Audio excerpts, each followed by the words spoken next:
Falou em reforma tributária, você treme. Pois é, quais são as 7 principais novidades da Lei Complementar 227 de 2026, que também pode ser tida como reforma tributária? Pessoal, seguinte, hoje eu vou ser direto ao ponto, quais foram talvez as principais novidades de verdade trazidas pela Lei Complementar 227 de 2026. E olha, olhando com lupa, né, o que já existia na Emenda Constitucional 132 de 2023, que foi chamada de reforma tributária, e na Lei Complementar 214 de 2025, aqui nós temos um grande compromisso. Eu vou te mostrar o que talvez foi a terceira reforma tributária, porque nós começamos na Emenda Constitucional, depois nós tivemos a Lei Complementar 214 de 2025, que desenhou um pouco esse IBS, CBS e o Imposto Seletivo em detalhes, e agora, a Lei Complementar 227 de 2026, ela veio para fechar esse circuito operacional. Falar um pouco sobre governança, a lei do IBS, sobre contencioso administrativo, sobre distribuição, arrecadação, sobre algumas alterações também do ITCMD na COSIP, e alterou pra caramba também a Lei Complementar 214 de 2025. Eu me chamo Felipe Duque, eu sou professor de Direito Tributário aqui no Estratégia Carreira Jurídica. Estou muito ansioso para comentar aqui talvez o que temos uma grande mudança no direito tributário. Se antes o direito tributário se resumiria a CTN, a Lei de Execução Fiscal e algumas legislações, nós temos aí pelo menos agora 1000 artigos, né, para comentar, para enfrentar. E também, de certo modo, para que a gente debata e veja que o direito tributário vai ficar mais fácil,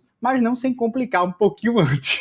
Meu amigo, comenta aqui embaixo, se inscreve no canal, espero que eu seja muito objetivo. Vou tentar ser mais objetivo possível para a gente aprender rapidamente o que foi mais importante da Lei Complementar 227 de 2026. Eu vi que você não se inscreveu nem comentou no canal, né? Comenta aí, dá uma moral, de verdade. Vai, sério, pô. Vai. Pô, trabalho danado aqui, o cara não dá nem uma moral.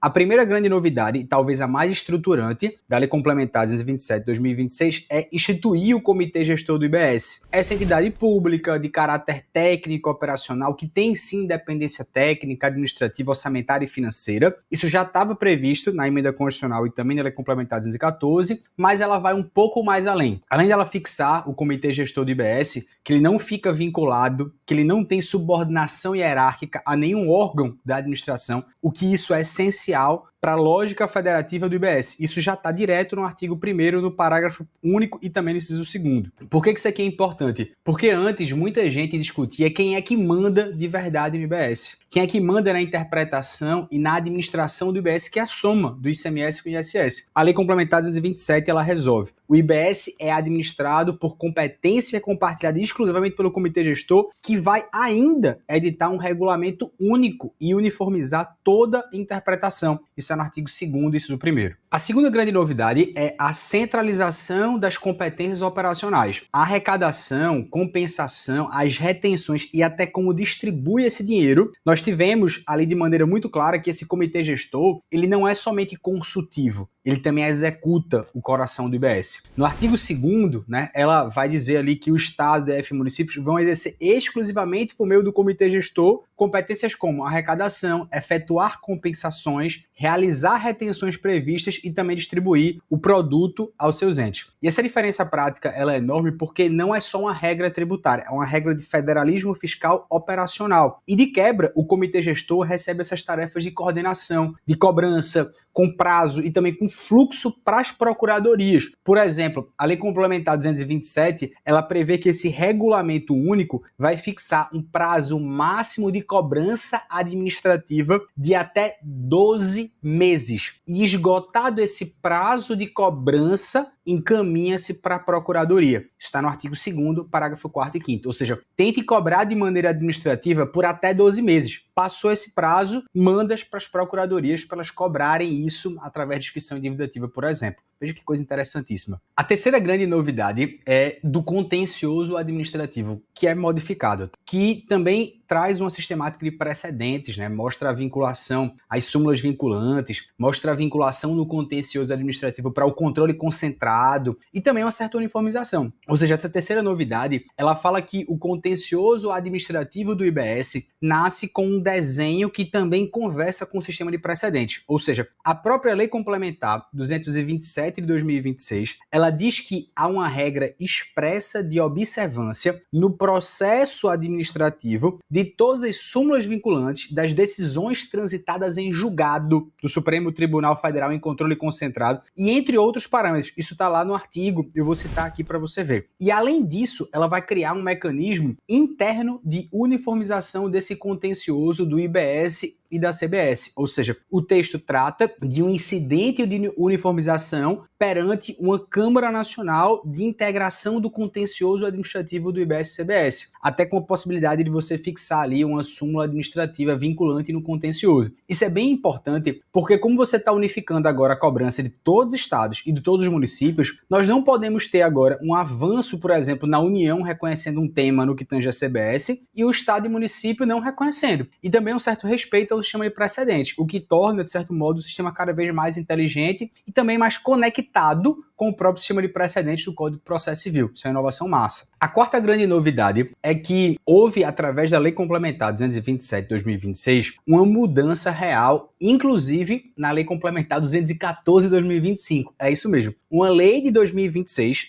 de janeiro, ela altera uma lei de 2025. Então, por exemplo, houve uma ampliação e até uma clareza melhor nas hipóteses de incidência do IBS e da CBS. Houve mudanças nas regras antiplanejamento, né? Ou seja, como se fosse o planejamento abusivo, né? Do planejamento tributário. E isso fez com que algumas coisas mudaram da Lei Complementar 214 de 2025. Por exemplo, a partir do artigo 174 da Lei Complementar 227 de 2026, ela fala, olha, a Lei Complementar 214 de 2025 passa a vigorar com as seguintes alterações. Então, eu destaco, por exemplo, aqui, para ter expressamente locação, arrendamento e cessão temporária como dentro do alcance do que significa operações. Isso é uma questão interessante. Outra norma, né, fala sobre a hipótese de fornecer algo não oneroso ou a valor inferior ao de mercado, envolvendo algo que gerou crédito, né, alcançando até situações de sócios, de situações até familiares mesmo. Isso alterou lá no artigo 5º da Lei Complementar 214. Então tivemos muitas alterações. Isso vale só uma aula sobre as alterações da Lei Complementar 214 de 2025.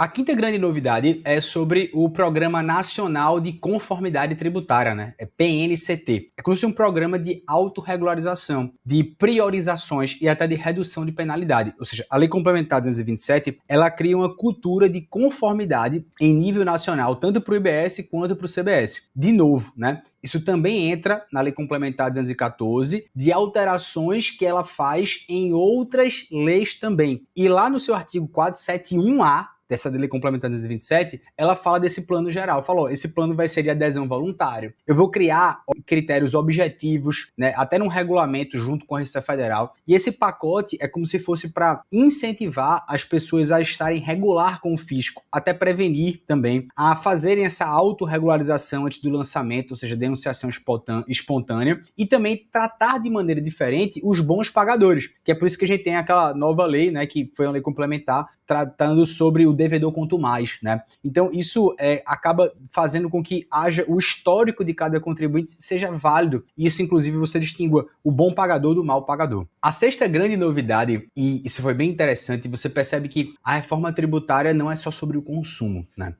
Nós tivemos uma alteração do ITCMD. A Lei Complementar 227 de 2026 cria um livro nacional inteiro do ITCMD. Fala sobre conceitos, sobre fatos geradores, sobre imunidades, até não incidência, base de cálculo, competência, fiscalização, até padroniza isso. E é interessante que ela traz definições amplas e modernas, por exemplo, sobre trust, né, e também sobre a transmissão causa-morte. A lei inclui, no conceito de uma transmissão causa-morte, uma situação ligada ao trust no exterior. Ou seja, essas formas atualizadas de planejamento tributário que se valem de um trust, mas agora definindo o que é isso. Inclusive, quando existe uma reversão gratuita por falecimento do instituidor, isso aparece no artigo 147, inciso 4. Também nós temos uma doação ampliada, né? O conceito de doação ele fica mais expansivo, incluindo hipóteses como remissão de obrigação em ato oneroso entre partes vinculadas, o excesso de meação ou quinhão, que era uma coisa que sempre era tratada na jurisprudência. Então, há uma estrutura muito sólida de mudança do TCMD quanto a isso. Talvez a sexta e talvez a sétima grande novidade também seja sobre a COSIP, né? A COSIP foi turbinada, ou melhor, ela foi esclarecida de maneira mais destacada,